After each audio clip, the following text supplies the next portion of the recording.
Hey, what is up guys? I'm KBHD here, and this is the Huawei Mate 10 Pro.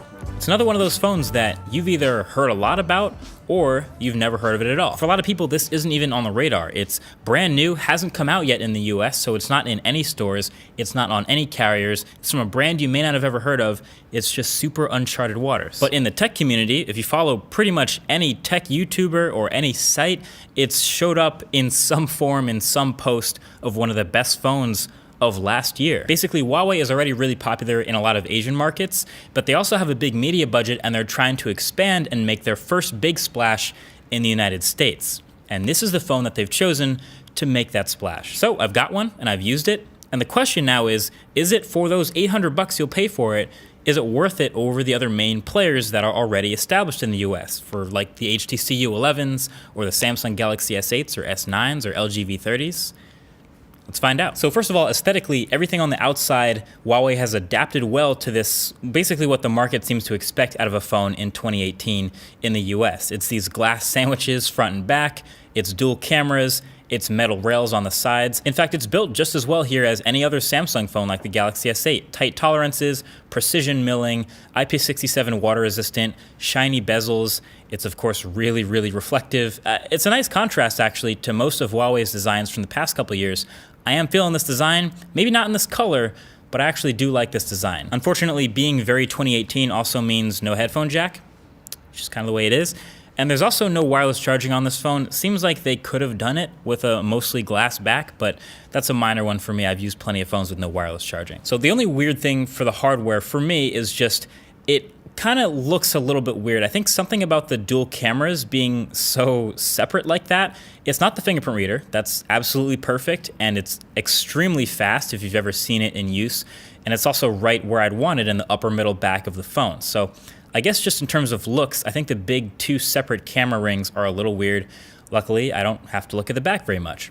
The buttons are tight and clicky and on point, and the speaker it's average. It's at the bottom. It's nothing special. Again, it reminds me of like a Samsung or an iPhone speaker because it's really easy to block.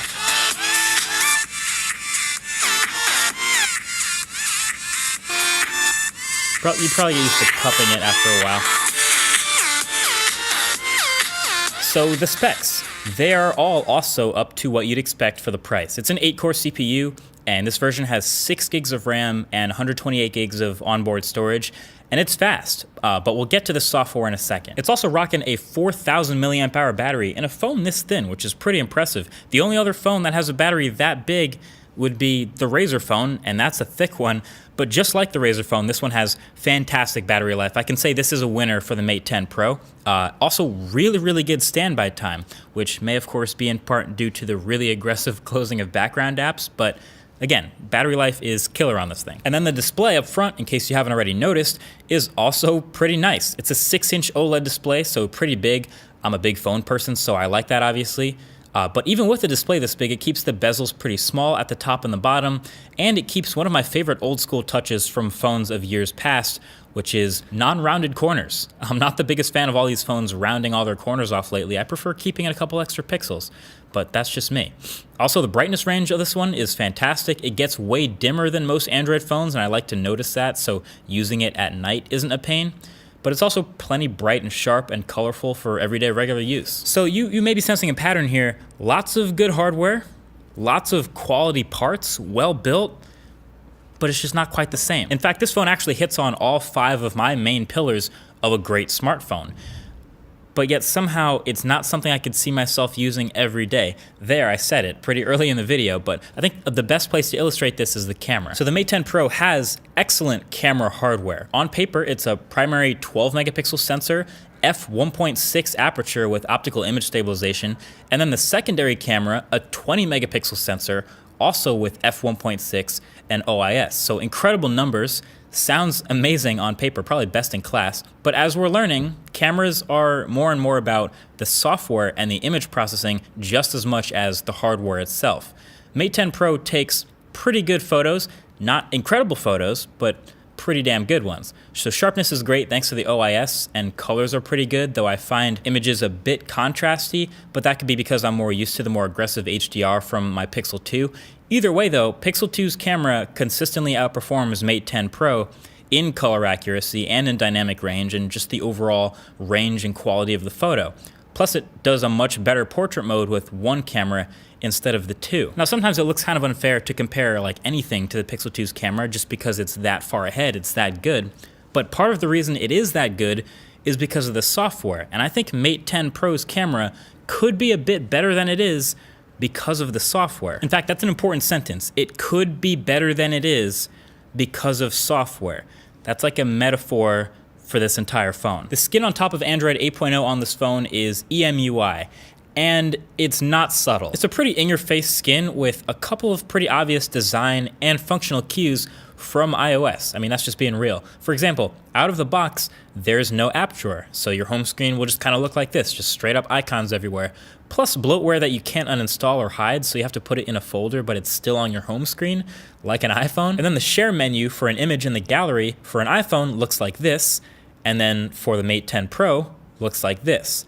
I mean, it's not subtle. Luckily, this is Android, so you can change a lot of the stuff you don't like. You can grab Nova Launcher, you can use Google Photos, etc. There's plenty of ways to customize it in the ways you want. And of course, I can say there are also plenty of additions in the software that aren't just copying the iPhone. The scroll shot screenshot feature, it isn't super new. That's more of something we've seen in Samsung skins, but it's built in here as well, where you can scroll down to take taller screenshots. In fact, it's about time this feature made it into the stock version of Android on the Pixel as well.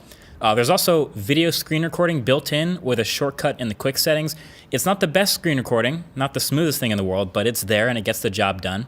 And also for apps that aren't the 2:1 aspect ratio natively yet, there's a full screen app button, works fine, one touch, and you're done. There's also plenty of features for making it easier to use a much larger display. So yeah, the skin, it's a bit hit or miss. It's decently customizable because it's Android. So if you don't like some of the decisions made out the box, you can change them, but not all of them. There are definitely still things that are stuck the way they are. Like one thing they built in is on most phones, you can double tap the power button and it opens up the camera. On this phone, double tapping the power button doesn't do anything. You double tap the volume rocker and it opens up the camera, takes a photo real quick. And that's fine. I mean, it's decently useful. I don't know how many people are ever gonna use that first photo. I can get used to it though, but like Mr. Mobile mentioned in his review, that's kind of rough if you're listening to music or listening to a podcast or doing something audio related. Then the double tapping the volume button is disabled. It's weird. I guess why not just use double tapping the power button like everyone else? And then the camera modes. There's like 7,000 different camera modes in here based on what it thinks you're taking a picture of. And in auto mode, the camera is actually smart at quickly identifying the subject of what you're taking a picture of, which is really impressive. I'm just not sure how much optimization is actually happening once it identifies the subject. Like, is it speeding up the shutter speed when it detects a pet, or adding saturation when it detects a blue sky?